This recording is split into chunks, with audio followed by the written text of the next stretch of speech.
तो हाँ जी students, discrete mathematics का मोस्ट इम्पोर्टेंट टॉपिक बचे डिजस्ट्रा एल्गोरिथम, जिसके अंदर अगर मान लो कोई ग्राफ दिया हुआ है और हमें शॉर्टेस्ट डिस्टेंस निकालनी है तो एक मेथड मैंने पहले करवाया था आपको, वार्शल एल्गोरिथम। पर बच्चे वो सिर्फ तभी अप्लाई कर पाएंगे जब हमें ग्राफ के अंदर डायरेक्शन दे रखी हो। पर अगर ग्राफ में डायरेक्शन नहीं दी हो और कुछ भी ना लिखा हो और सिर्फ लिखा हो शॉर्टेस्ट पाथ फाइंड आउट करो, तो आप डिजास्ट्रा एल्गोरिथम का ही यूज़ करके, जिसमें कोई डायरेक्शन ना दी हो, आप उसमें शॉर्टेस्ट डिस्टेंस निकाल सकते हैं। तो 20 मार्क्स के लिए जो अगर एक क्वेश्चन करना आता है और उसमें सिर्फ ये लिखा होता है कि शॉर्टेस्ट डिस्टेंस निकालो और कोई डायरेक्शन नहीं दी हुई, तो आप डिजास्ट्रा एल्गोरिथम की हेल्प से उस ग्राफ को सोल्व कर सकते हो। और लास्ट 5 ईयर्स में बहुत बार आया हुआ है बच्चे क्वेश्चन, सीधा वो एक ग्राफ दे देता है जिसमें डायरेक्शन नहीं होती, वेटेड ग्राफ होता है, वेट दे रखे होते हैं, और वो कहता है इसमें शॉर्टेस्ट डिस्टेंस निकालो। वो कोई एल्गोरिथम नहीं बोलता, वो सिर्फ ये लिखता है शॉर्टेस्ट डिस्टेंस निकालो। तो आप डिजास्ट्रा एल्गोरिथम की मदद से ये काम कर सकते हैं। तो बच्चे, मैं सबसे पहले क्या कर रहा हूँ, आप लोगों को वीडियोस में ये पेजेस दिखा रहा हूँ, तो आप पहले इसको एज इट इज़ नोट कर लो। फिर मैं समझाऊंगा तो उसको वाइट पेज पे और इसकी हेल्प से समझाऊंगा, तो फिर आपका सिर्फ समझने पे फोकस होगा। तो मैं आपके लिए ये जो 3-4 पेज पहले दिखा रहा हूँ वीडियो में, इसको आप एज इट इज़ पोज करके नोट कर लो। मैं हालांकि इसकी फ़ोटोज़ भी भेज दूंगा आपको। तो बच्चे, पेपर के लिए 20 मार्क्स के लिए, क्योंकि डिस्क्रीट में काफ़ी मिक्सिंग हो रही है, तो ये डायरेक्ट 20 मार्क्स का क्वेश्चन आप अटैम्प्ट कर पाओगे। और जिन बच्चों ने भी, सभी ने यूनिट 3 तो की है ग्राफ थ्योरी, तो उसके लिए उनको ये करके ही जाना है। जिन्होंने नहीं भी की हुई उनको डायरेक्ट ये समझ आ जाएगा मेथड, और सेक्शन सी का एक क्वेश्चन आराम से अटैम्प्ट हो जाएगा इससे, तो ये करके ही जाना है। तो बच्चे, जब भी कोई ग्राफ दे रखा होगा और उसमें वेट दे रखा होगा और डायरेक्शन नहीं दी होगी, तो फिर वार्शल एल्गोरिथम तो लग नहीं पाएगी, तो वहाँ पर डिजास्ट्रा एल्गोरिथम का यूज़ होगा। आता ही आता है हर साल क्वेश्चन बचे 20 मार्क्स में या 10 मार्क्स में, डिजास्ट्रा एल्गोरिथम का। तो हम ध्यान से समझेंगे। तो आप लोग सबसे पहले इसको ऐसे नोट कर लीजिए। मैं इसकी हालांकि फ़ोटो भी भेज दूंगा आपको, तो आप वहाँ से नोट करना चाहें तो वहाँ से, अदरवाइज़ मैं एक बार पोस्ट तो कर ही रहा हूँ, बाई चांस फ़ोटो आपको ना मिले तो आप इसको पहले नोट कर लीजिए। तो मैं दिखा रहा हूँ उस वे में, आप इस पेजेस को नोट कर लीजिए। थोड़ा सा मैंने ऐसे किया पेज हल्का सा, जिससे आपको पता लग जाए यहाँ पर क्या क्या है, और वैसे ये यूँ नोट करने हैं। तो आपने पोज कर करके इसको अच्छे से नोट कर लेना है, जिससे बाद में सिर्फ आपका समझने पे फोकस हो, नोट करने पे फोकस ना हो। तो यहाँ वाला पोर्शन से इसलिए दिखा रहा हूँ जिससे आपको पता लग जाए, यहाँ पर स्टेप 3 लिखा हुआ है। तो कॉपी को बिल्कुल इस तरीके से कॉर्नर पे कर रहा हूँ मैं। ये ए वर्टेक्स है, ठीक है, इधर वाला ये ए वर्टेक्स है। तो नोट करते हुए तो कोई मिस्टेक नहीं करनी। तो इधर वाला पोर्शन के साथ साथ ऐसे, तो मैं पिक तो भेजनी पड़ेगी, पर बाकी आपका नोट हो जाएगा अच्छे से। तो ये टेबल वगैरह बना के ये सब कुछ एज इट इज़ नोट कर दो, जिससे आपको बाद में समझने में दिक्कत ना आए। तो जैसे जैसे पेज जिस क्रम में दिखा रहा हूँ उस क्रम में आप सारे नोट कर लीजिए। तो ये नेक्स्ट क्वेश्चन स्टार्ट हो गया यहाँ से। तो 2 तरीके से करवाऊंगा ये डिजास्टर एल्गोरिथम, और दोनों ही मेथड मैंने कॉपी में लिख दिए हैं, तो आप कोई सा भी लगाकर सोल्व कर सकते हो। दोनों है तो एक जैसे, बस दूसरे में थोड़ा लिखने का तरीका चेंज कर दिया हमने, तो वो भी समझेंगे हम क्वेश्चंस में। फिर ये हमारे पास इस क्वेश्चन का सोल्यूशन है। तो 2 क्वेश्चंस करवाए हैं मैंने, और 3 आपको होमवर्क के लिए भी दे रहा हूँ, अगर कर पाओ तो अच्छी बात है। तो ये बच्चे सेकंड क्वेश्चन का सोल्यूशन हो गया है। उसके बाद ये 3 क्वेश्चन जो है वो आपके होमवर्क रहेंगे, आंसर्स भी सामने मेंशन है, तो आप इस तरीके से इन क्वेश्चंस को परफॉर्म करेंगे।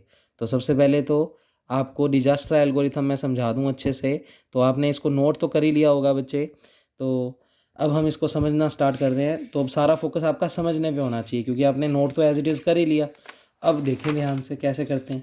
तो सबसे पहले तो इसकी थोड़ी सी थ्योरी पढ़ते हैं, फिर मैं वाइट पेज पे समझाऊंगा पूरा मेथड। तो नोट आपने कर ही लिया, पेपर में जैसे लिखा हुआ है मैंने वैसा एज इट इज़ लिख कर आना है। तो सबसे पहले यूनिट 3 का ही ये बचा हुआ पोर्शन है। जिन्होंने यूनिट 3 नहीं भी की, मान लो ग्राफ थ्योरी, और उन्होंने कोई और यूनिट्स तैयार की है, तो भी वो ये करके ही जाएंगे। 20 मार्क्स में ये क्वेश्चन आता ही आता है बच्चे, तो इसकी वीडियो में आज भेज दूंगा और इसको आप अच्छे से कवर कर लेंगे। तो सबसे पहले शॉर्टेस्ट डिस्टेंस लिखा हुआ है पेपर में निकालने के लिए, या पाथ इन वेटेड ग्राफ, किसी वेटेड ग्राफ में हमें पाथ निकालना हो, या हमें शॉर्टेस्ट डिस्टेंस निकालनी हो, तो उसमें हमेशा हम सबसे बेस्ट मेथड जो है वो डिजास्ट्रा एल्गोरिथम है। तो थ्योरी में थोड़ी सी क्या लिख कर आएंगे, the concept of shortest path between two vertex, किन्हीं दो वर्टेक्स के बीच में जो सबसे छोटा पाथ होगा वो फाइंड आउट अगर हमें करना है, it means to find out the smallest length.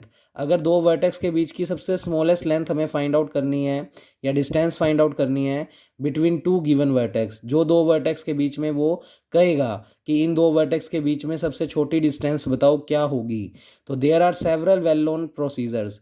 तो इसके लिए हमारे पास कई सारे प्रोसीजर है जिससे हम शॉर्टेस्ट पाथ फाइंड आउट कर सकते हैं किन्हीं भी दो वर्टेक्स के बीच में। Here we discuss the well known method, पर हम यहाँ पर डिस्कस कर रहे हैं सबसे बढ़िया मेथड कौन सा, डिजास्ट्रा एल्गोरिथम। तो ये थ्योरी तो बस सिंपल ये बोल रही है कि शॉर्टेस्ट पाथ फाइंड आउट करने के कई तरीके हैं, पर उसमें से सबसे बढ़िया जो तरीका माना जाता है वो डिजास्ट्रा एल्गोरिथम है, जिसको हम इस वाली वीडियो में समझने की कोशिश करेंगे।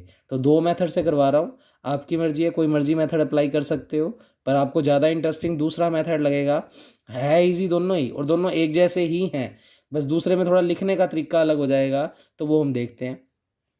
अब मैंने इस बात को समझाने के लिए एग्जाम्पल लिया, ये एग्जाम्पल कोई रट्टा नहीं मार के जाना, कैसा मर्जी बना देना। मान लो अपने को आर्टिकल में ए से जेड के बीच की शॉर्टेस्ट डिस्टेंस निकालनी है। देखो वर्टेक्स किसको कहते हैं, इन वालों को, और इन दोनों वर्टेक्स को कनेक्ट करने वाली चीज़ें एजेस है, और सब पे वेट लिखा हुआ है, तो ये एक वेटेड ग्राफ है। अब इस वेटेड ग्राफ में अगर हमें ए और जेड के बीच की सबसे छोटी डिस्टेंस निकालनी है, तो आपको क्लियरली अगर मैं बताऊं तो ए से जेड तक पहुंचने के कई तरीके इस ग्राफ में हैं। जैसे ए से एफ, एफ से जेड, इस दौरान हमें 8 और 5 13 डिस्टेंस चलनी पड़ेगी। ए से लेके जेड तक आप ऐसे भी जा सकते हो, और इस दौरान आपको 2 और 4 6 तक की किलोमीटर चलना पड़ेगा। इस वक्त 6 किलोमीटर, इस वक्त 13 किलोमीटर, और ए से जेड तक जाने का एक रास्ता ये भी है। और आप जब इन सभी डिस्टेंसेस को जोड़ेंगे तो वैल्यू और बड़ी आएगी। तो इसका मतलब आप कह सकते हो ए से जेड तक पहुंचने के कई तरीके हमें इस ग्राफ में दिख रहे हैं, पर उसमें से हमें सबसे छोटे वाला रास्ता निकालना है। तो आंसर तो हमें दिख गया, ए से के और के से जेड सबसे छोटी डिस्टेंस है, पर इसको हम कैसे फाइंड आउट करेंगे, क्योंकि ये तो सिंपल सा ग्राफ था, कोई कॉम्प्लिकेटेड सा हो तो इस तरीके से अगर उसमें, तो ये शॉर्टेस्ट डिस्टेंस वाला काम गूगल मैप आप पढ़ते हो वहाँ यूज़ होता है बच्चे। हम जैसे जीपीएस में भरते हैं ना कि गंगानगर से हमें बोर जाना है तो डिस्टेंस दिखाओ, तो वो हमें सबसे छोटे वाले रास्ते दिखाता है और सबसे बेस्ट रास्ते दिखाता है, रूट्स दिखाता है। तो इस तरीके से इस थ्योरी का यूज़ गूगल मैप के अंदर या जीपीएस के अंदर हम शॉर्टेस्ट डिस्टेंस को देखने के लिए करते हैं। तो ये थोड़ा सा थ्योरी था, थोड़ा सा इंट्रोडक्शन था कि इस मेथड के अंदर, हालांकि आंसर हमें दिख रहा है, पर इसको इस मेथड की मदद से कैसे फाइंड आउट करेंगे वो हम इस क्लास में, इस वीडियो में देखेंगे। तो सबसे पहले मैंने हेडिंग लगाई डिजास्ट्रा एल्गोरिथम। तो यहाँ पर मैंने क्लियरली लिखा भी कि अनडायरेक्टेड ग्राफ हो, यानी जिसमें डायरेक्शन ना हो, और उसमें अगर हमें शॉर्टेस्ट पाथ फाइंड आउट करना है तो हम डिजास्ट्रा एल्गोरिथम का यूज़ करते हैं। हर साल सेक्शन सी में एक क्वेश्चन इसका होता ही होता है। तो आप वार्शल एल्गोरिथम जो देख रहे थे वो इतने इंपॉर्टेंट नहीं है जितनी डिजास्ट्रा है। वार्शल भी इंपॉर्टेंट है, पर डायरेक्शन अगर ना दी हो पेपर में तो वहाँ पर फिर डिजास्ट्रा एल्गोरिथम का यूज़ करके आप फाइंड आउट करोगे। उसके अलावा आपने प्रिम्स भी पढ़ा था और क्रूनसक्कर भी पढ़ा था, पर डिजास्ट्रा बाय नेम भी आ जाता है कई बार, और आता ही आता है बच्चे, तो इसको करके ही जाओगे। तो पहले थोड़ी सी थ्योरी लिखोगे। Dijkstra algorithm is use to find the shortest path between a source vertex and a destination vectors. मतलब मान लो इस वाले में ए से जेड, तो ए से हमें जेड तक जाना है, तो ए हमारा सोर्स हो गया और जेड हमारा डेस्टिनेशन हो गया। तो वो कह रहा है सोर्स और डेस्टिनेशन वर्टेक्स के बीच की सबसे छोटी दूरी निकालने के लिए इस मेथड का यूज़ करते हैं। तो ये इस तरीके से थोड़ी सी थ्योरी लिख दोगे। फिर इसके वर्किंग रूल है, तो वर्किंग रूल में इसके 3 स्टेप्स हैं। तो बच्चे जो पहला मेथड है उसके ये 3 स्टेप्स आपको ध्यान रखने हैं।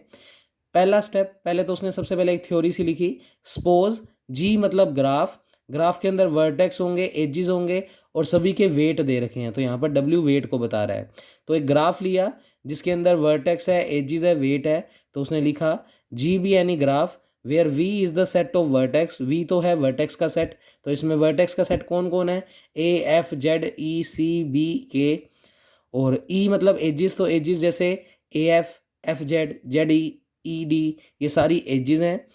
और डब्ल्यू जो है वो set of weight of edges, इन एजिस का जो वेट दे रखा है वो कलेक्शन डब्ल्यू है। तो ये हमने इस तरीके से ग्राफ को डिनोट कर दिया। फिर सबसे पहले वर्किंग रूल में स्टेप नंबर 1, तो स्टेप नंबर 1 है बच्चे, तो आपने नोट कर ही लिया। अब इधर वाली हेडिंग्स भी अब आप वीडियो देखते देखते लिख लेना। तो स्टेप नंबर 1 क्या है? Remove all the self loops या लूप्स। यानी मान लो अगर बाय चांस इस वर्टेक्स के ऊपर ऐसे लूप बना होता, यानी सेल्फ लूप बना होता, तो हम पहले उसको रिमूव कर देंगे, बस कोई तरीका नहीं है, बस उसको हटा देंगे तो ऐसा ग्राफ बन जाएगा। मान लो इस पे भी होता तो इसको भी हटा देते। तो ऐसे करके जितने भी वर्टेक्स के ऊपर सेल्फ लूप होंगे उनको आप पहले हटा दो। तो उसने क्या लिखा? Remove all the loops. तो सबसे पहला स्टेप यही रहेगा कि हमें आर्टिकल में जिस भी ग्राफ को दिया हुआ है उसके अंदर अगर किसी भी वर्टेक्स पे सेल्फ लूप है तो आप सारे लूप हटा दो। सिंपली, कोई मेथड नहीं है, सीधा लूप्स हटा दो। फिर वो कह रहा है रिमूव ऑल पैरेलल एजेस। अगर ग्राफ में पैरेलल एजेस है, फॉर एग्जांपल मान लो एक छोटा सा ग्राफ जैसे नीचे बनाया भी हुआ है मैंने, दो वर्टेक्स है, इनके बीच में दो एजेस जा रही है V1 से V2, एक तो 5 लेंथ की एज जा रही है और एक 7 लेंथ की एज जा रही है। तो पैरेलल एजेस अब मैंने आपको ग्राफ थ्योरी में समझाया था, अगर दो वर्टेक्स से कई सारी एजेस निकल रही है तो ये एजेस आपस में पैरेलल एजेस है। अब पैरेलल एजेस अगर है तो रिमूव ऑल पैरेलल एजेस। आप सारी पैरेलल एजेस को रिमूव कर दो। और किस तरीके से रिमूव करोगे? Between two vertices except the one with least weight. आप उन दो वर्टेक्स के बीच में जितनी पैरेलल एजेस है वो सारी हटा दो, एक्सेप्ट सिर्फ किसको छोड़कर? जो उन एजेस में सबसे कम वेट की है। अब जैसे V1 और V2 में मान लो, और ज़्यादा बेटर समझाने के लिए मैंने मान लो 3 ले ली, तो आप भी 3 बना लेना। मान लो V1 से V2 वर्टेक्स में टोटल 3 एजेस जा रही है, तो ये तीनों पैरेलल एजेस है। अब वो कहता इन तीनों पैरेलल एजेस में आप सारी पैरेलल एजेस हटा दो सिवाय एक को। एक भी कौन सी रखनी है? अब इसमें 3 एजेस हैं, तो इन तीनों पैरेलल एजेस में आप वो वाली एज रखोगे जिसका वेट मिनिमम है, लीस्ट है। तो मान लो 7, 5, 6, तो सबसे छोटी 5 एज वाली है, तो आप V1 और V2 के बीच में बस 5 नाम वाली एज रखोगे, बाकी ये दोनों रिमूव कर दोगे। तो ऐसे ही और वर्टेक्स के बीच में भी अगर पैरेलल एजेस है तो सारी रिमूव कर दोगे, पर उन दो वर्टेक्स के बीच में सिर्फ वो एज रखोगे जो सबसे छोटी वेट की है। तो इसमें टोटल 3 एजेस पैरेलल थी और इसमें सबसे छोटी वेट की 5th लेंथ की है, तो हमने 5 लेंथ वाली ले ली और बाकी दोनों एजेस को हटा दिया। तो इस तरीके से सेकंड स्टेप में आप सभी पैरेलल एजेस को हटाओगे, दो वर्टेक्स के बीच में जितनी भी पैरेलल एजेस है हटा दो, सिवाय एक रखनी है जो कि लीस्ट वेट की होगी, सबसे कम वेट की होगी। तो शॉर्टेस्ट पाथ निकाल रहे हैं तो हमें सारे छोटे रास्ते ही चाहिए, बड़े नहीं चाहिए। तो ये 2 स्टेप तो आपको करने ही करने हैं। अब मान लो कोई क्वेश्चन सीधा यही है, इस क्वेश्चन में देखो ना तो कहीं सेल्फ लूप है और ना ही किन्हीं भी दो वर्टेक्स, ये वाले ले लो, ये वाले ले लो, इनके बीच में एक एक एज ही है। हर दो वर्टेक्स के बीच में सिर्फ एक एज है, तो किसी में भी मल्टीपल यानी पैरेलल एजेस नहीं है। तो इसका मतलब ये दोनों ही स्टेप इस क्वेश्चन पे अप्लाई नहीं होंगे, मतलब सीधा इसके ऊपर स्टेप 3 अप्लाई होगा जो हम आगे पढ़ रहे हैं। तो 3 ही स्टेप हैं, तो पहले 2 तो यही करने हैं। तो मैंने एग्जाम्पल के तौर पे समझाया। अब मान लो यही 5 होता, ये भी 5, तो किसी भी एक को रख लो, डजेंट मैटर। मतलब दोनों अगर सेम है, मान लो ये 5 और ये 7, तो मिनिमम वेट की 5 वाली है और पैरेलल एजेस में सिर्फ एक ही रखनी है, तो कोई सी भी एक रख लो, चाहिए ये वाला 5 रख लेते, चाहिए ये वाला 5, इन केस अगर इक्वल होती तो। ठीक है बच्चे, अदरवाइज जो ज़्यादा वेट किया उनको रिमूव कर दो और जो मिनिमम वेट किया उसको रख लो। तो ये हो गया डिजास्ट्रा एल्गोरिथम का स्टेप सेकंड। पर ये 2 स्टेप सिर्फ तभी परफॉर्म होंगे अगर ग्राफ के अंदर लूप या पैरेलल एजेस प्रेजेंट है। अगर प्रेजेंट ही नहीं है तो ये दोनों स्टेप परफॉर्म करने की कोई ज़रूरत नहीं है, और अगर है तो पहले ये 2 स्टेप ही परफॉर्म करेंगे, बाकी हम क्वेश्चन करेंगे तो ज़्यादा बेटर समझ पाएंगे। अब आ जाओ स्टेप नंबर 3 में। अब स्टेप 3 इंपॉर्टेंट है और ये समझ ऐसे नहीं आएगा, जब मैं क्वेश्चन करूँगा तभी ज़्यादा बेटर समझ पाएंगे। पर एक बार क्योंकि आपने नोट करा हुआ है और कोई वर्ड की स्पेलिंग आपको अगर समझ नहीं आई है, इसलिए मैं बोल के बता रहा हूँ जिससे आप उसको अच्छे से मार्क कर या नोट कर लें। तो लास्ट स्टेप है स्टेप नंबर 3। स्टेप 3 में हम सबसे पहले एक वेटेड मैट्रिक्स टेबल को क्रिएट करेंगे। कैसे करेंगे वो देखेंगे। फिर उसमें पहला स्टेप क्या रहेगा, जो सोर्स वर्टेक्स से हम चले हैं उसकी वैल्यू हमेशा 0 सेट करेंगे। यानी जो सोर्स हमें दिया होगा क्वेश्चन में, यहाँ से यहाँ तक की शॉर्टेस्ट डिस्टेंस निकालो, तो जहाँ से चलेंगे उस सोर्स वर्टेक्स की वैल्यू हमेशा 0, और बाकी जितने भी वर्टेक्स होंगे उनकी वैल्यू इनफाइनाइट लेंगे। तो क्या कहता, and infinite to the remaining vertices, और बाकी जितने भी वर्टेसेस हैं उनकी वैल्यू आप टेबल के अंदर इन्फिनिटी लेंगे फॉर ऑल वर्टेसेस। और फिर उसके बाद रिपीट सेकंड करेंगे और थर्ड, यानी सेकंड स्टेप और ये वाला थर्ड स्टेप रिपीट करेंगे। इसका मीनिंग अभी क्वेश्चन के अंदर ही समझेंगे। फिर दूसरे स्टेप में वो क्या कहता, जो हमने सोर्स वाले को 0 दे दिया, बाकी सबको इन्फिनिटी दे दिया, तो उसमें से सबसे छोटी वैल्यू को, तो सबसे छोटी वैल्यू को मार्क करेंगे। तो वो देखेंगे सबसे छोटी वैल्यू क्या होगी। तो उस वाली रो में जो सबसे स्मॉलेस्ट अनमार्क्ड वैल्यू होगी, तो उस पूरी रो में सारे अनमार्क हैं, उनमें से जो सबसे स्मॉलेस्ट होगा उसको मार्क करेंगे, और उसके कोरस्पॉन्डिंग जो वर्टेक्स होगा उसको भी मार्क करेंगे, एंड मार्क दैट वर्टेक्स। तो ये स्टेप मैं आपको टेबल में ही समझाऊंगा, तो आपको बेटर समझ में आएगा। थर्ड स्टेप क्या रहेगा, फाइंड दोज वर्टेक्स। अब जो मार्क हो गया वर्टेक्स, वो मार्क्ड वर्टेक्स ग्राफ के अंदर डायरेक्टली किन वर्टेक्स से कनेक्ट है, उनके लिए हम वैल्यूज अपडेट करेंगे। तो वो कहता, find those vertex which are directly connected with marked vertex. तो जो मार्क्ड वर्टेक्स है उनसे जो वर्टेक्स डायरेक्टली कनेक्टेड है उनके लिए हम वैल्यूज निकालेंगे और उनकी वैल्यूज को अपडेट कर देंगे। इस तरीके से हमारे प्रोसीजर रहेंगे। तो बच्चे ये तीनों चीज़ें आपको जब हम क्वेश्चन करेंगे तभी समझ आएंगी, पर एक बार मैंने पढ़ के बता दिया कि सबसे पहले सोर्स वर्टेक्स को 0 और बाकी सभी वर्टेक्स को इन्फिनिटी देंगे। फिर जो सोर्स वर्टेक्स है, मतलब जो पूरी लाइन में सबसे मिनिमम होगा उसको मार्क करेंगे, उसके कोरस्पॉन्डिंग जो वर्टेक्स है उसको भी मार्क करेंगे। फिर उस मार्क्ड वर्टेक्स से जितने भी डायरेक्ट वर्टेक्स कनेक्ट होंगे उनकी वैल्यू को अपडेट करेंगे, और वैल्यू अपडेट करने का फॉर्मूला है, तो नोट लगा कर लिखा हुआ है अपडेटेड वैल्यू फॉर्मूला। ये जो वैल्यू अपडेट करेंगे उसका फॉर्मूला क्या है, तो बच्चे उसका फॉर्मूला है न्यू डेस्टिनेशन वैल्यू निकालने का formula is equal to minimum old destination value comma marked value plus edge weight, weight of edge, edge का वेट और प्लस मार्क्ड वैल्यू, कोमा लगाकर ओल्ड डेस्टिनेशन वैल्यू। अब इन दोनों में जो छोटा आएगा, ये वाली पूरी चीज़ और ये वाली चीज़, इन दोनों में जो मिनिमम होगा वो हम सेलेक्ट कर लेंगे, वो हमारी नई डेस्टिनेशन वैल्यू होगी। तो ये सारी बातें क्वेश्चन के थ्रू समझ आएगी। तो इसीलिए मैंने पहले आपको वीडियोस के अंदर सारा काम नोट करवा दिया, जिससे जब मैं वीडियो में समझाऊं तो आपका पूरा फोकस बस वीडियो में समझने का हो। और 20 मार्क्स का बहुत इजी क्वेश्चन है बच्चे। अभी तुम्हें मुश्किल लग रहा है, पर जैसे ही मैं क्वेश्चन करवाऊंगा बहुत ईजी लगेगा। तो हम सबसे पहला क्वेश्चन परफॉर्म कर रहे हैं। तो वो कह रहा है यूजिंग, पेपर में हो सकता है ना भी लिखा हो वर्ड, सीधा एक ग्राफ दे दे और वेट दे रखे हो और कहे शॉर्टेस्ट पाथ निकालो, तो अंडरस्टूड है डिजास्त्रा एल्गोरिथम की हेल्प से आप निकाल सकते हो। तो ठीक है बच्चे, ये बातें छोटी छोटी आपको ध्यान में रखनी है। एक बात और बता दूं बच्चे, जो प्रिम एल्गोरिथम और हमने क्रनस्कर एल्गोरिथम किया था उसमें वो लिखेगा मिनिमल स्पैनिंग ट्री निकालो, तो हम वो मेथड्स यूज़ करेंगे। और अगर शॉर्टेस्ट डिस्टेंस बोलेगा तो फिर डिजास्त्रा एल्गोरिथम ही यूज़ करनी है। ये बात आपको ध्यान रखनी है। अगर डायरेक्शन मेंशन नहीं है, अगर डायरेक्शन मेंशन है तो फिर वार्शल एल्गोरिथम यूज़ करके निकाल सकते हो। तो ये छोटी छोटी बातें आपको ध्यान में रखनी है। तो पहला क्वेश्चन करवा रहा हूँ, using Dijkstra algorithm find the shortest path. अब पेपर में हो सकता है ये ना लिखा हो, सीधा लिखा हो find the shortest path between the vertex A to Z, यानी ए से जेड वर्टेक्स के बीच की सबसे छोटी डिस्टेंस फाइंड आउट करो। बस इतना लिखा हो तो भी डिजास्त्रा एल्गोरिथम की मदद से हम निकाल सकते हैं। और बाय नेम ही दे दे फिर तो लगाना है ही। अब बच्चे हमें एक ग्राफ दे रखा है, वेटेड ग्राफ दे रखा है, डायरेक्शन है नहीं, ए से जेड की शॉर्टेस्ट डिस्टेंस निकालनी है, तो अंडरस्टूड है इसमें डिजास्त्रा एल्गोरिथम का यूज़ होगा। अब सबसे पहले डिजास्त्रा एल्गोरिथम कहता है कि आपको जो भी ग्राफ दिया हुआ है अगर उसमें किसी भी वर्टेक्स के ऊपर सेल्फ लूप है तो सबसे पहले आप उसको हटाएंगे। तो यहाँ पर बी के ऊपर सेल्फ लूप है। सेल्फ लूप किसको कहते हैं, जिससे निकले उसी में एंटर हो, तो ये सेल्फ लूप है, ये हटा देंगे।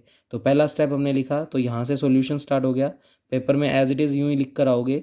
तो step number 1, remove all self loop. तो सारे सेल्फ लूप को रिमूव कर दो। तो सिर्फ बी के ऊपर ही है तो हमने बी वाले सेल्फ लूप को रिमूव कर दिया, बाकी डायग्राम एज इट इज़ बना दिया। तो देख लो, सिर्फ बी पे सेल्फ लूप हटा दिया। फिर स्टेप सेकंड क्या कह रहा है, remove all parallel edges between two vertex. किन्हीं भी दो वर्टेक्स के बीच में अगर पैरेलल एजेस है तो उनको हटा दो, एक्सेप्ट सिवाय किसके, उनके बीच में जो सबसे छोटी वेट की है उसको रख लो। तो यहाँ पर सिर्फ ए और सी वर्टेक्स ही ऐसा है, इस पूरे डायग्राम में सिर्फ ए और सी वर्टेक्स ही ऐसा है जिसमें पैरेलल एजेस है, एक 4 लेंथ की और एक 6 लेंथ की। तो बच्चे हमें मिनिमम वाली तो रखनी है, तो 4 वाली तो मैं रखूँगा और 6 वाली हटा दूंगा। तो देखो नीचे डायग्राम बना हुआ है, तो डायग्राम थोड़ा छोटा बना हुआ है पर आपको बिल्कुल क्लियरली दिख रहा होगा। As it is copy paste किया है, बस ये 6 लेंथ वाली पैरेलल एज हटा दी, तो ए से सी के बीच में सिर्फ 4 लेंथ वाली रह जाएगी। तो पहले ये 2 स्टेप करने ही करने हैं। अगर सेल्फ लूप प्रेजेंट है, पैरेलल एज प्रेजेंट है, तो पहले आप उन्हीं को हटाएंगे। अब फाइनली हमारा ये ग्राफ कन्वर्ट होकर ये बन चुका है। तो मैंने ये एज इट इज़ ग्राफ ऊपर बनाया हुआ है, तो आपको ये नहीं सोचना कि ये वापस बनाना है या नहीं, पेपर में वापस बनाने की ज़रूरत नहीं है। पर क्योंकि मेरे को नेक्स्ट टेबल समझानी थी, तो उसके लिए मुझे ये ग्राफ चाहिए, तो ये ग्राफ मैंने वापस एक बार बना लिया। आप पेपर वाले दिन चाहिए इसको बस बनाकर इसके आगे सीधा टेबल बना सकते हो, क्योंकि देखो स्टेप 2 तो हो गए। स्टेप 3 में हमने बोला है create the weight matrix table. अब हमें सीधा बस इस ग्राफ के लिए वेटेड मैट्रिक्स टेबल बनानी है। तो अब मैं वाइट पेज पे समझा रहा हूँ, क्योंकि वो लिखा हुआ तभी समझ पाओगे जब मैं आपको इसको पूरी कैलकुलेशन को करके दिखाऊंगा, क्योंकि वो तो परफॉर्म की हुई है, तो आप क्लियर नहीं समझ पाओगे। तो मैं पहले ये वाला डायग्राम एज इट इज़ बना रहा हूँ जो ये बन चुका है। तो देखें ध्यान से, A B 1 7 D 3 Z 2 length, A से सी अपने को दिया हुआ है बच्चे 4 लेंथ, सी से ई दिया हुआ है हमें 1 लेंथ, बी से ई दिया हुआ है हमें 5 लेंथ, ये 3 लेंथ, और बचे ये 6 लेंथ। तो देखो मैंने पैरेलल एजेस हटा दिए हैं, सेल्फ लूप हटा दिए हैं। अब वैसे मैं एक बार आपको आंसर बताता हूँ, अपने को आंसर पहले से पता होगा। जैसे ये ग्राफ था और ए से जेड तक पहुँचने के लिए कह रहा है कि ए से जेड तक की सबसे छोटी डिस्टेंस वाला रास्ता बताओ। अब ए से जेड वाला सबसे छोटा रास्ता देखो, सेल्फ लूप और ये तो हटा ही दिया, तो इसी में देखते हैं। इसमें अब ए से जेड तक पहुँचने की सबसे छोटी लेंथ की वैल्यू क्या रहेगी। देखो ए से जेड तक आप ए से बी, बी से ई से जेड के थ्रू पहुँच सकते हो। और इस दौरान अगर वैल्यू देखें तो हमने कितनी कवर की, 1 किलोमीटर, 5 किलोमीटर, तो 5 और 1 6, और यह 6, तो 6 और 6 12। यहाँ से तो आंसर आ रहा है 12 किलोमीटर। अच्छा, और ए से जेड तक पहुँचने के लिए ए से बी से डी और डी से जेड, तो 1 और 7 8, 8 और 3 11, तो इससे आंसर आया 11, जबकि इससे आंसर आया था 12। तो अभी तक छोटा 11 वाला है, और देखते हैं छोटा कोई है क्या। 1, फिर इधर आ जाओ, तो 1 और 2 3, 3 और 1 4, 4 और 6 10, एक रास्ता ये भी है। और एक रास्ता 1 2, 2 और 1 3, 3 और 1 4, 4 और 3 7, 7 और 3 10। तो बच्चे अब 10 10 ही आंसर आए हैं, तो इसका मतलब किसी एक क्वेश्चन में शॉर्टेस्ट डिस्टेंस के एक से ज़्यादा आंसर भी हो सकते हैं, पर उससे छोटा कोई नहीं दिख रहा। या डायरेक्ट आप 4 1 और 6, तो बच्चे 4 और 1 5 और 6 11, ये बड़ा है। तो कुल मिलाकर 10 इसका आंसर आएगा। ए से जेड तक पहुंचने की सबसे छोटी डिस्टेंस 10 है, और वो 2 तरीके से आ रही है, तो आंसर एक से ज़्यादा हो सकते हैं, पर सबसे छोटे वाला ही आंसर निकलेगा डिजास्त्रा से। तो देखते हैं कैसे निकालेंगे। तो आंसर तो हमें पहले से पता लग गया कि 10 आंसर आना है, तो अब निकालेंगे कैसे। तो मैंने ये डायग्राम वाइट पेज पे बना ही लिया है। अब स्टेप 3 को आराम से परफॉर्म करते हैं और एक एक बात को समझते हैं। तो बच्चे स्टेप 3 देखेंगे आप लोग। तो उसके लिए सबसे पहले हम वेटेड टेबल क्रिएट करेंगे। तो मैंने हेडिंग लगाई वेटेड टेबल। अब कैसे क्रिएट करते हैं बच्चे, ये हमारा फाइनल ग्राफ बन चुका है। इसमें जितने वर्टेक्स हैं उनको आप एज इट इज़ रो में लिख दो। ए से हमें शुरू करना है, क्योंकि ए हमारा सोर्स बोल रहा है वो, क्योंकि ए से जेड पे पहुंचना है, तो ए हमारा सोर्स वर्टेक्स है और जेड हमारा डेस्टिनेशन है। सीक्वेंस आगे पीछे भी लिख सकते हो, तो मैं वैसे फ़िलहाल A B C D E और जेड, इस तरीके से आप जितने वर्टेक्स होंगे उतने के उतने कॉलम बन जाएंगे। तो ये हमने उतने उतने कॉलम बना दिए। तो सबसे पहला स्टेप टेबल क्रिएट करने का, जितने वर्टेक्स हैं उन सबको आप अरेंज कर दो। फिर बच्चे इस तरफ हेडिंग लगाएंगे आप मार्क्ड। अब देखते हैं कैसे करेंगे। मैंने आपको अब स्टेप 3 पढ़वाता हूँ कि क्या लिखवाया था, तो साथ साथ नोट्स की मदद भी लेते रहेंगे जिससे हमें दिक्कत ना आए। तो हमने वो देखो वापस डायग्राम बनाया हुआ है, इधर की तरफ टेबल नहीं हुई है, पर टेबल को आप मत देखो, टेबल तो मैं बनानी सिखाऊंगा अभी। स्टेप 3 देखते हैं, create the weighted matrix table. तो हमने एक वेटेड मैट्रिक्स टेबल बना ली है। सेट 0, आप 0 सेट कर दो सोर्स वर्टेक्स में। तो हम ए से चलना शुरू कर रहे हैं, हमें ए से जेड तक पहुंचना है, तो ए हमारा सोर्स है, ए हमारा क्या है, सोर्स।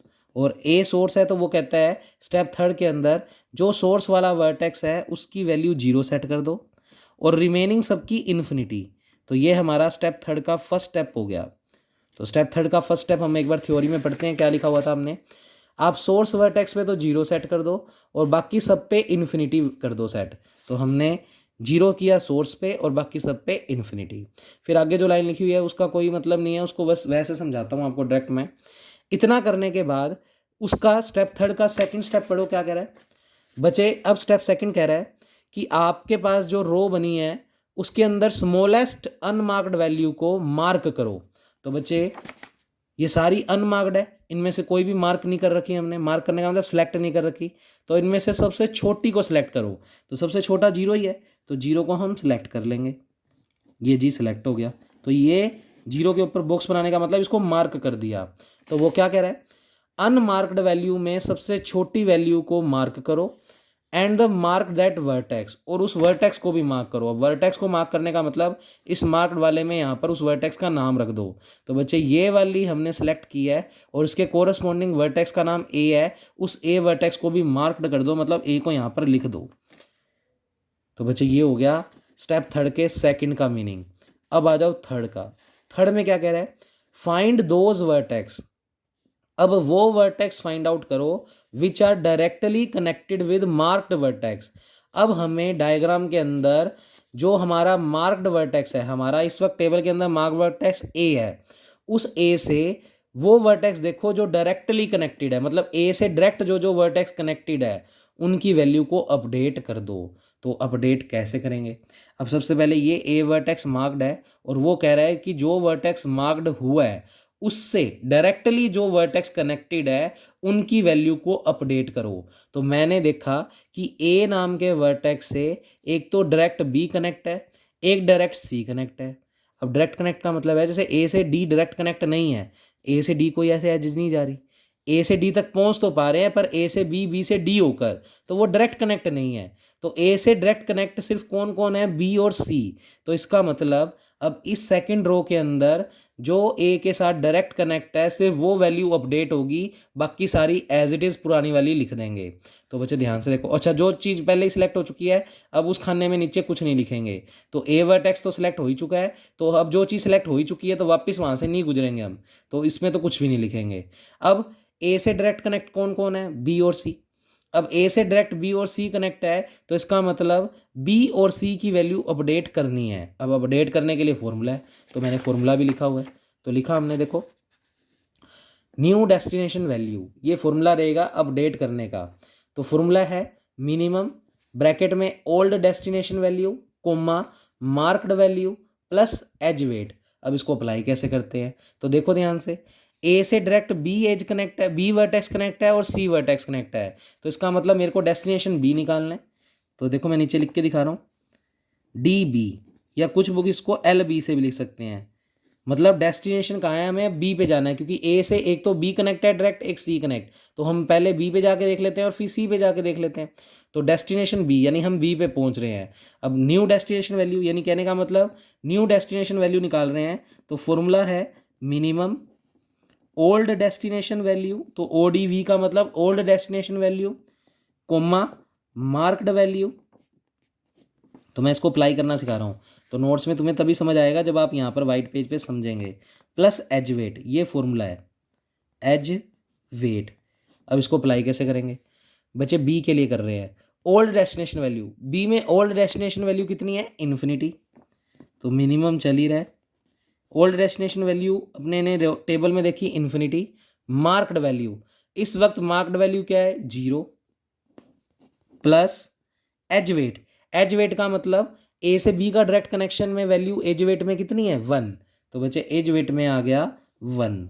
तो ये ओवरऑल बना मिनिमम ऑफ इन्फिनिटी कोमा 0 + 1 का मतलब 1।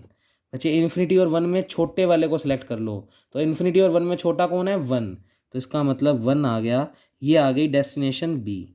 पर ए से डायरेक्ट कनेक्ट सी भी है, तो हमें डेस्टिनेशन सी भी निकालना है। तो डेस्टिनेशन सी की बात करें तो वही फॉर्मूला मिनिमम, अब डायरेक्ट करते हैं ओल्ड डेस्टिनेशन वैल्यू। सी में ओल्ड डेस्टिनेशन वैल्यू कितनी है, इन्फिनिटी कोमा मार्क्ड वैल्यू, इस रो में मार्क्ड वैल्यू कितनी है, 0 प्लस एज वेट, बच्चे ए से सी में डायरेक्ट एज का वेट कितना है 4। तो यहाँ से अगर हम बात करें तो ये इन्फिनिटी है, ये 4 है, इन्फिनिटी और 4 में छोटा कौन है 4, तो यहाँ पर 4। अब वो क्या कहता है, ये जो आपने ए से डायरेक्ट कनेक्ट वाली थी उन वैल्यू को अपडेट कर दो इसमें। तो पहले अपडेट करते हैं। तो बच्चे बी के डेस्टिनेशन वैल्यू अब सोल्व होकर 1 आ चुकी है, तो बी की नई डेस्टिनेशन वैल्यू सोल्व होकर 1 आ चुकी है, तो बी के नीचे 1 लिखेंगे। और सी की नई अपडेट होकर वैल्यू 4 हो चुकी है, तो सी की अपडेट होकर वैल्यू 4 हो चुकी है। और बाकी ए से कोई और डायरेक्ट कनेक्ट था ही नहीं, जो डायरेक्ट कनेक्ट नहीं है वो वैल्यूज़ एज इट इज़, तो इन्फिनिटी इन्फिनिटी इन्फिनिटी। और ये तो मार्क्ड हो ही चुका है, तो यहाँ पर कुछ नहीं लिखेंगे। इतना काम सेकंड रो में करना है। अब इतना करने के बाद वो क्या कहता, ये वैल्यूज़ अपडेट करने के बाद वापस, अब स्टेप 1 में देखो क्या कह रहा था, वापस repeat the step first and second. अब वापस ये स्टेप सेकंड रिपीट करने हैं, तो इससे कंफ्यूज मत होना। तो यहाँ पर थोड़ी सी करेक्शन करो, यहाँ पर फर्स्ट नहीं आएगा, यहाँ पर सेकंड आएगा। सेकंड और थर्ड स्टेप को रिपीट करना है फिर से। अब सेकंड और थर्ड स्टेप को रिपीट करने का मतलब आप फिर से जो नई रो बनी है, तो अब आपको समझ आएगा कि स्टेप 1 को इसमें जो लाइन लिखी हुई थी ये वाली, इसका मतलब क्या है, तो ये करेक्शन कर लेना, रिपीट सेकंड एंड थर्ड कर देना। अब वापस सेकंड और थर्ड स्टेप रिपीट करेंगे। सेकंड और थर्ड स्टेप रिपीट करने का मतलब अब जो नई रो बनी है उसमें मिनिमम, उसमें जो सबसे छोटी वैल्यू है उसको मार्क करो। तो अब इसमें सबसे छोटी वैल्यू आपको 1 दिख रही है, तो आप 1 को क्या करेंगे मार्क, और उसके कोरस्पॉन्डिंग जो वर्टेक्स होगा उसको भी मार्क। तो 1 के कोरस्पॉन्डिंग बी है, तो यहाँ पर बी नाम के वर्टेक्स को मार्क्ड कर दो। फिर स्टेप थर्ड क्या कहता है, जो वर्टेक्स मार्क्ड हुआ है उस मार्क्ड से डायरेक्ट जो वर्टेक्स कनेक्ट है उनकी वैल्यूज़ को अपडेट करो। बस ये प्रोसीजर है बच्चे डिजास्टर एल्गोरिथम का। तो बी से ग्राफ में देखो डायरेक्ट कनेक्ट कौन कौन है, रिवर्स नहीं आना बच्चे। बी से अब ए पे नहीं जाएंगे क्योंकि ए मार्क्ड हो चुका है, जो चीज़ मार्क्ड हो चुकी है उस पर वापस नहीं जाएंगे। तो बी से पहले तो देखते हैं डायरेक्ट कनेक्ट कौन कौन है। बी से ए कनेक्ट है, बी से सी कनेक्ट है, बी से ई कनेक्ट है, और बी से डी कनेक्ट है। बस डायरेक्ट कनेक्ट तो यही है, जिसमें से ए पे हमें जाना नहीं है क्योंकि ए तो ऑलरेडी मार्क्ड हो चुका है। तो इसका मतलब अब बी से डायरेक्ट कनेक्शन किस किस के देखने हैं, सी के, डी के और ई के। तो बच्चे हम सबसे पहले डेस्टिनेशन निकाल रहे हैं सी, डी और ई। तो बी क्योंकि लिख सकते हो आप ऐसे, मैंने सब थ्योरी लिखवाई है, मैं नोट्स में से पढ़ा दूंगा। बी से डायरेक्ट ए लेंगे नहीं तो ए लिख भी नहीं रहा, सी, डी और ई कनेक्ट है, सी, डी और ई कनेक्ट है, तो इन वैल्यूज़ को अपडेट करेंगे। तो लेंथ डेस्टिनेशन सी निकालेंगे, डेस्टिनेशन डी निकालेंगे और डेस्टिनेशन ई निकालेंगे। ये तीनों अपडेट होंगी अब थर्ड रो के अंदर। बाकी सारों पे कोई काम नहीं करेंगे। अच्छा, अब इन दोनों में तो कुछ लिखेंगे ही नहीं क्योंकि ए और बी तो मार्क्ड हो चुका है। अब तो सिर्फ आगे वाला काम करना है। तो सी, डी और ई को अपडेट कर रहे हैं। तो सी, डी और ई को अपडेट करने के लिए फॉर्मूला तो यही है, तो फॉर्मूले को डायरेक्ट लगाना सीखें बच्चे। सी के लिए कर रहे हैं तो मिनिमम ओल्ड डेस्टिनेशन वैल्यू। अब ये रो बन चुकी है, तो सी के अंदर ओल्ड डेस्टिनेशन वैल्यू कितनी है 4, तो ओल्ड डेस्टिनेशन में 4 आ गया, कोमा लगाकर मार्क्ड वैल्यू। बच्चे अब इस रो में मार्क्ड कौन था 1, तो अब पुरानी वाली रो का कोई काम नहीं है, अब नई जो बन चुकी है उसके लिए ही काम करेंगे। Plus edge weight, edge weight का मतलब हम किसका किससे कनेक्शन देख रहे हैं, बी का, तो बी का सी से, क्योंकि सी की डेस्टिनेशन वैल्यू निकाल रहे हैं। तो बी से सी, बच्चे बी से सी 2 लेंथ है एज वेट, तो यहाँ पर 2 आ जाएगा।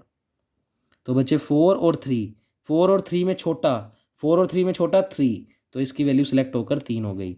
ऐसे ही डी डी देखते हैं, डी डी बी से देख रहे हैं डायरेक्ट कनेक्शन।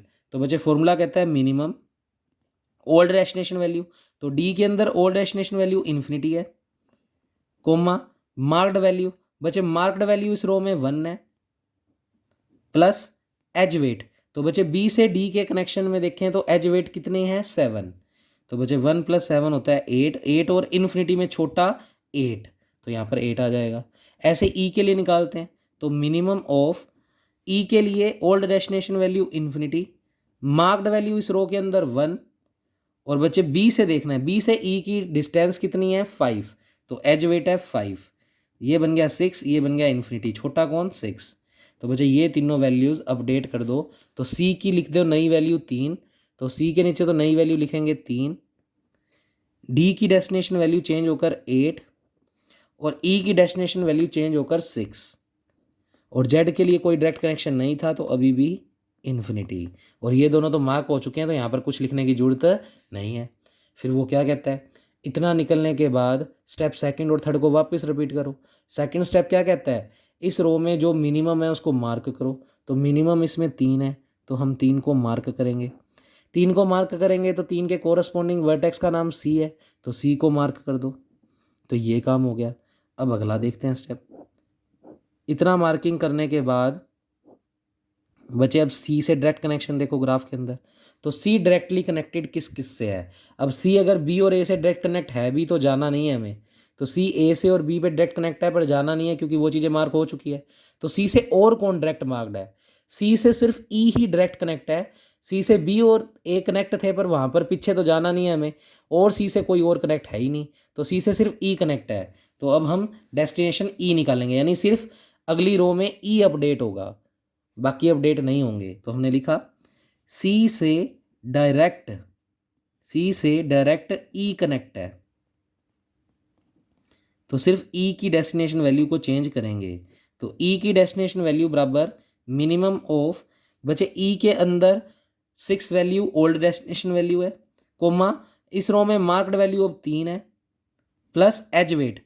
सी का ई से डायरेक्ट कनेक्शन कितनी एज वेट का है, 1 लेंथ का, तो बच्चे +1। 3 और 1 4, 6 और 4 में छोटा कौन 4, तो ई की नई डेस्टिनेशन वैल्यू हो गई 4। तो बच्चे ई की नई डेस्टिनेशन वैल्यू हो गई 4। जो सिलेक्ट हो ही चुके हैं उनके नीचे तो कुछ लिखना ही नहीं है, और बाकी कुछ निकल ही नहीं पा रहा, तो उनकी वैल्यू एज इट इज़ पिछली रो से। तो इसकी वैल्यू 8 है तो 8 ही रहेगी, इसकी वैल्यू इन्फिनिटी है तो इन्फिनिटी रहेगी। तो मैं आपको थोड़ा थोड़ा अब आपके नोट्स में से भी दिखाऊं कि इतना काम हम कर चुके हैं। अब नोट्स में सीधा टेबल बनी हुई थी तो आपको समझ नहीं आएगी कैसे बनाई थी, तो मैंने इसको करके दिखाया, और ये सब लाइनें मैंने लिखवाई ये हैं जिससे आपको पेपर तक याद रहे, नहीं तो पेपर में फिर से वीडियो चला लेना। तो मैच कर सकते हो, यहाँ तक पहुँच गए हम। तो पहले यहाँ पर पूरा समझ लो, फिर नोट्स में तो एज इट इज़ ही लिखा हुआ है तो बातें समझ आई जाएंगी। तो बच्चे अब देखें, ये बनने के बाद फिर वो कहता है स्टेप सेकंड और थर्ड फिर से रिपीट करो। बच्चे सेकंड स्टेप क्या है, सेकंड स्टेप के अंदर है कि इस रो के अंदर जो सबसे मिनिमम है उसको मार्क करो। सबसे मिनिमम 4 है तो 4 को मार्क करेंगे। 4 को मार्क करने के बाद उसके कोरस्पॉन्डिंग जो वर्टेक्स है उसको भी मार्क करेंगे। तो 4 के कोरस्पॉन्डिंग ई नाम से वर्टेक्स है, ई को मार्क करेंगे। फिर बच्चे अब नेक्स्ट स्टेप, स्टेप थर्ड कहता है कि जो मार्क्ड वर्टेक्स है उससे डायरेक्टली कनेक्टेड वर्टेक्स को देखो और उनकी वैल्यू को अपडेट करो। तो ई से डायरेक्ट कनेक्ट कौन कौन है, बच्चे ई से पहले तो डायरेक्ट कनेक्ट कौन कौन है, एक तो बी, एक सी, पर बी और सी मार्क्ड हो चुके हैं तो उनको नहीं लेंगे। अब ई से डायरेक्ट कनेक्ट और कौन कौन है, ई से डी भी डायरेक्ट कनेक्ट है और ई से जेड भी डायरेक्ट कनेक्ट है। इसका मतलब डी की डेस्टिनेशन वैल्यू चेंज होएगी और जेड की होएगी। तो मैं नेक्स्ट स्टेप यहाँ ही लिख के दिखा रहा हूँ, ई से डायरेक्ट कनेक्ट तो कई सारे हैं पर अब हमारे लिए काम के सिर्फ डी और जेड है। तो सबसे पहले मैं डेस्टिनेशन निकाल रहा हूँ डी की, फॉर्मूला वही, सबसे पहले मिनिमम ओल्ड डेस्टिनेशन वैल्यू। बच्चे ओल्ड डेस्टिनेशन वैल्यू की बात करूँ तो डी के अंदर ओल्ड डेस्टिनेशन वैल्यू फिलहाल इस वक्त है 8, तो ओल्ड डेस्टिनेशन वैल्यू में 8, कोमा लगाकर मार्क्ड वैल्यू। इस रो में अब मार्क्ड वैल्यू कितनी है 4, प्लस एज वेट। तो ई का डी से कनेक्शन देखो कितनी लेंथ का है, ई से डी का कनेक्शन है 3 लेंथ का, तो बचे 3 आ गया। बचे 4 + 3 7, 8 और 7 में मिनिमम कौन है 7, तो डी डी की वैल्यू आ गई हमारे पास 7। तो नई वैल्यू डी डी की अपडेट हो गई 7। ऐसे ही हमें जेड का भी अपडेट करना है, तो डेस्टिनेशन जेड भी चेंज होगा। फॉर्मूला कहता है minimum old destination value, Z में ओल्ड डेस्टिनेशन वैल्यू कितनी है इन्फिनिटी, कोमा मार्क्ड वैल्यू इस रो में कितनी है 4, प्लस ई का जेड से डायरेक्ट कनेक्शन कितना है, एज वेट देखो, तो ई से जेड का एज वेट है बच्चे 6, तो यहाँ पर 6 आएगा। 4 और 6 10, 10 और इन्फिनिटी में छोटा कौन 10, तो यहाँ पर डी जेड की वैल्यू आ गई बच्चे 10। तो बच्चे डी डी की वैल्यू कर दो 7, तो डी के नीचे लिख दो 7 और जेड के नीचे लिख दो 10, तो जेड के नीचे लिख दो 10। अच्छा ये मार्क हो चुकी है तो इधर कुछ नहीं लिखेंगे, ये भी मार्क्ड है तो इनके नीचे कुछ नहीं लिखेंगे, तो ये आ गया। अब वो इतना करने के बाद क्या कहता है कि स्टेप सेकंड और थर्ड को रिपीट करो। बच्चे स्टेप सेकंड के अंदर मिनिमम देखो क्या है 7, तो आप 7 को सिलेक्ट करेंगे। 7 के कोरस्पॉन्डिंग डी है तो उस वर्टेक्स को मार्क करेंगे, तो यहाँ पर डी आ जाएगा। फिर वो क्या कहता है नेक्स्ट स्टेप थर्ड में कहता है जो मार्क्ड वर्टेक्स आया है, जो मार्क्ड वर्टेक्स आया है वो डायरेक्टली देखो किससे कनेक्ट है, उसकी वैल्यू को अपडेट करो। तो बच्चे डी वर्टेक्स अब मार्क्ड आया है और डी डायग्राम में देखो डायरेक्टली किस किस से कनेक्ट है। बच्चे डी वैसे तो बी से भी कनेक्ट है, डी ई से भी कनेक्ट है, पर ई भी आ चुका है, मार्क्ड हो चुका है, और डी बी भी मार्क्ड हो चुका है, तो हम नहीं लेंगे। तो सीधा डी जो है अब डायरेक्ट मेथड हमारे लिए जेड रह गया, तो डी का सिर्फ जेड से कनेक्शन। तो अब नीचे लिखना है, अब मेरे पास स्पेस नहीं है तो समझाने के लिए मैं यहाँ लिख रहा हूँ। तो यहाँ पर आप ऐसे मत समझना, तो इसके नीचे का स्टेप चल रहा है ये। तो क्या लिखेंगे, डी जो है वो डायरेक्ट कनेक्ट अब सिर्फ किससे है, जेड से। तो आप डेस्टिनेशन वैल्यू निकाल लेंगे जेड की। फॉर्मूला क्या कहता है, minimum of old destination value. तो बच्चे जेड के अंदर ओल्ड डेस्टिनेशन वैल्यू कितनी है, 10, कोमा कोमा लगाकर मार्क्ड वैल्यू, इस रो के अंदर मार्क्ड क्या है, 7 प्लस एज वेट। तो डी का जेड से कनेक्शन कितना है बच्चे, 3, तो यहाँ पर 3 आ जाएगा। अब बच्चे ये भी 10 बना, ये भी 10, और 10 दोनों सेम है, तो 10 ही सिलेक्ट होना है, तो 10 लिख देंगे हम। तो कुल मिलाकर जेड की डेस्टिनेशन वैल्यू 10 आ गई। तो इसका मतलब जेड की नई वैल्यू अपडेट कर देते हैं। तो जेड की वैल्यू नई अपडेट होकर अब 10 आएगी, तो नीचे 10 लिखेंगे। और बाकी सारी तो मार्क्ड हो ही चुकी है, तो कुछ लिखेंगे ही नहीं। तो नहीं लिखेंगे तो इसका मतलब यही सबसे छोटी वैल्यू है इस रो में। सिलेक्ट करेंगे, इसके कोरस्पॉन्डिंग जो वर्टेक्स है उसको मार्क्ड करेंगे, तो यहाँ जेड आ गया। टेबल तो ख़त्म हो गई, क्योंकि जेड तक पहुँच ही गए, वहीं तक पहुँचना था, यहाँ तक हो गया काम ख़त्म। अब आंसर कैसे निकालेंगे, शॉर्टेस्ट पाथ कैसे निकालेंगे, और उस लेंथ की वैल्यू कितनी आएगी वो कैसे निकालेंगे। तो सबसे पहले तो शॉर्टेस्ट पाथ निकाल रहे हैं, और फिर हम कितने किलोमीटर चले हैं उस पाथ के थ्रू वो भी बताएंगे। तो दोनों ही चीज़ें बताएंगे।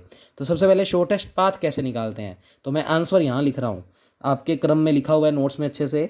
तो अब शॉर्टेस्ट पाथ कैसे निकालते हैं, बड़े ध्यान से समझना बच्चे। तो शॉर्टेस्ट पाथ निकाल रहे हैं हम। अब इसके अंदर से कैसे सिलेक्ट करते हैं, तो बच्चे हमेशा टेबल में नीचे से सिलेक्ट करना है। नीचे से सिलेक्ट करने का मतलब हमेशा हर रो में, और आंसर एक्चुअल में यही है, अधिकतर यही आता है। ये नहीं रट्टा मारना कि हर बार आ ही जाएगा, हो सकता है चेंज आ जाए, पर तकरीबन डिजास्ट्रा एल्गोरिथम से जो लास्ट वाली रो बनेगी उसमें जो लास्ट में मार्क्ड वैल्यू होगी वही हमारा आंसर होगा। तो आंसर हमारा 10 नहीं आने वाला है, पर देखते हैं कैसे आएगा। सबसे पहले नीचे से सिलेक्ट करना शुरू करेंगे। तो मैं 10 को सिलेक्ट करूँगा, मतलब जेड को सिलेक्ट करूँगा। अब तो सबसे पहले शॉर्टेस्ट पाथ में जेड नाम का वर्टेक्स तो सिलेक्ट हो गया, यानी हमें जेड पे से तो होके गुजरना ही है। अब 10 से जस्ट ऊपर वाली रो में देखो, अगर चेंज हो रही है वैल्यू तो इस रो में जाएंगे, मतलब इस वर्टेक्स को सिलेक्ट करेंगे, अदरवाइज इस वर्टेक्स को नहीं लेंगे। तो आपने देखा इधर हमारा 10 यानी जेड नाम का वर्टेक्स सिलेक्ट हो चुका है। इससे जस्ट ऊपर वाली रो में इसी के कोरस्पॉन्डिंग ऊपर वैल्यू 10 नहीं है, यानी चेंज नहीं हो रहा। चेंज नहीं हो रहा तो हम इसमें से कोई मिनिमम वैल्यू सेलेक्ट नहीं करेंगे, मतलब डी वर्टेक्स सेलेक्ट नहीं होगा। फिर ये सिलेक्ट नहीं हुआ तो इससे ऊपर गए, इससे ऊपर में चेंज हो रहा है, तो 10 से 10 चेंज नहीं हुआ तो हमने इस वाली रो में गए भी नहीं। फिर 10 से इन्फिनिटी यानी चेंज हो रहा है, अगर वैल्यू चेंज हो रही है तो उस रो में सबसे मिनिमम वाले को सिलेक्ट करेंगे। तो इसमें सबसे मिनिमम 4 है, तो आपने ऐसे एरो लगा देना है, यानी 4 को आपने सेलेक्ट किया है। तो 10 को सिलेक्ट किया है, उसके बाद 4 को सिलेक्ट किया, और 4 के कोरस्पॉन्डिंग वर्टेक्स क्या है, ई। तो जेड के बाद हमें वर्टेक्स ई से गुजरना है। फिर इस 4 के कोरस्पॉन्डिंग ऊपर अगर चेंज हो रहा है तो इस वाली वैल्यू में सेलेक्ट करेंगे, अदरवाइज नहीं करेंगे। 4 पे ऊपर जाने पर 6 आ रहा है, यानी चेंज हो रहा है। चेंज हो रहा है तो इस रो में सबसे मिनिमम वाली को सिलेक्ट करेंगे। सबसे मिनिमम 3 है, यानी 3 को सिलेक्ट कर रहे हैं, और 3 को सिलेक्ट करने का मतलब 3 के कोरस्पॉन्डिंग सी है, तो आप सी को लेंगे। अब 3 से जस्ट ऊपर क्या चेंज हो रहा है, अगर बाई चांस चेंज ना होता, मान लो ये 3 ही होता, तो फिर हम ऊपर जाते, इसको लेते ही ना। अब 3 से ऊपर जाने पर 4 आ रहा है, चेंज हो रहा है, तो इसमें सबसे मिनिमम 1 है, तो इसका मतलब 1 को भी सिलेक्ट करना पड़ेगा, मतलब एरो लगा लो, यानी हमने इस रो को सिलेक्ट किया है, और सिलेक्ट किया है तो इसके कोरस्पॉन्डिंग हमें बी वर्टेक्स मिला है, तो बी पे भी हम जाएंगे। फिर ये सिलेक्ट हुआ है, इससे जस्ट ऊपर इन्फिनिटी यानी वैल्यू चेंज हो रही है, यहाँ पर 1 था, यहाँ पर इन्फिनिटी चेंज हो रहा है, तो इस रो में मिनिमम वाले को सिलेक्ट करेंगे, यानी इसमें 0 को भी सिलेक्ट किया है। तो ये एरो सिर्फ ये बता रहे हैं कि किस रो को हमने लिया और किसको नहीं लिया। तो सिर्फ ये रो छूटी है, बाकी सारी रो सिलेक्ट हुई है, और ये रो सिलेक्ट होने पर ए वर्टेक्स कनेक्ट हुआ है, तो ए भी सिलेक्ट करेंगे। तो टोटल शॉर्टेस्ट पाथ अब क्रम में लिख दो, ये तो हमने उल्टे से किया था, तो आप पूरा आंसर क्या लिखोगे, A B C E Z, ये हमारा फाइनल आंसर है। तो ए से बी जाएंगे, बी से सी जाएंगे, सी से ई जाएंगे, और ई से जेड, ये हमारा सबसे शॉर्टेस्ट पाथ है। और इस दौरान ग्राफ पे चल के देख लो और एजेस को जोड़ दो, वो हमारा लेंथ आ जाएगा।